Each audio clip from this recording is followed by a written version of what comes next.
In 2008, more than 1 out of every 5 children in foster care, 22%, was prescribed that psychiatric drug, according to the federal government, following the death of a 7-year-old Broward County boy in 2009.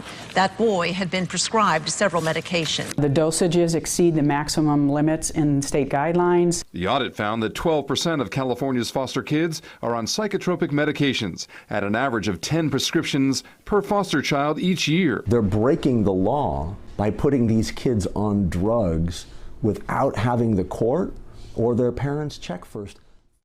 A new legal settlement will change the way foster kids are prescribed psychotropic medications. Good evening, I'm Heather Lewis. Good to have you along here at 10 tonight. I'm David Oliver. This settlement we're talking about came after a federal judge ruled on a class action lawsuit centered around children taking too much medication.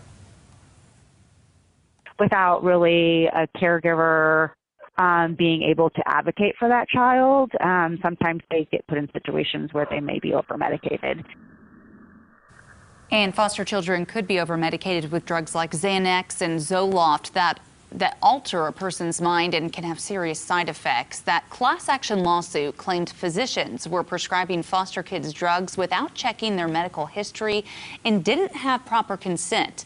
One foster child was prescribed 7 medications, which led to hallucinations, self-harm, suicidal thoughts, and even type 2 diabetes. Now, this ruling is going to affect 13,000 foster kids and overhaul the state's drug prescribing practices. So here's what's changing. First, there will be medical record and medication monitoring. Foster kids will now have a comprehensive medical file if they receive psychotropic drugs. Secondly, adults must have informed consent and understand the risks before authorizing prescriptions.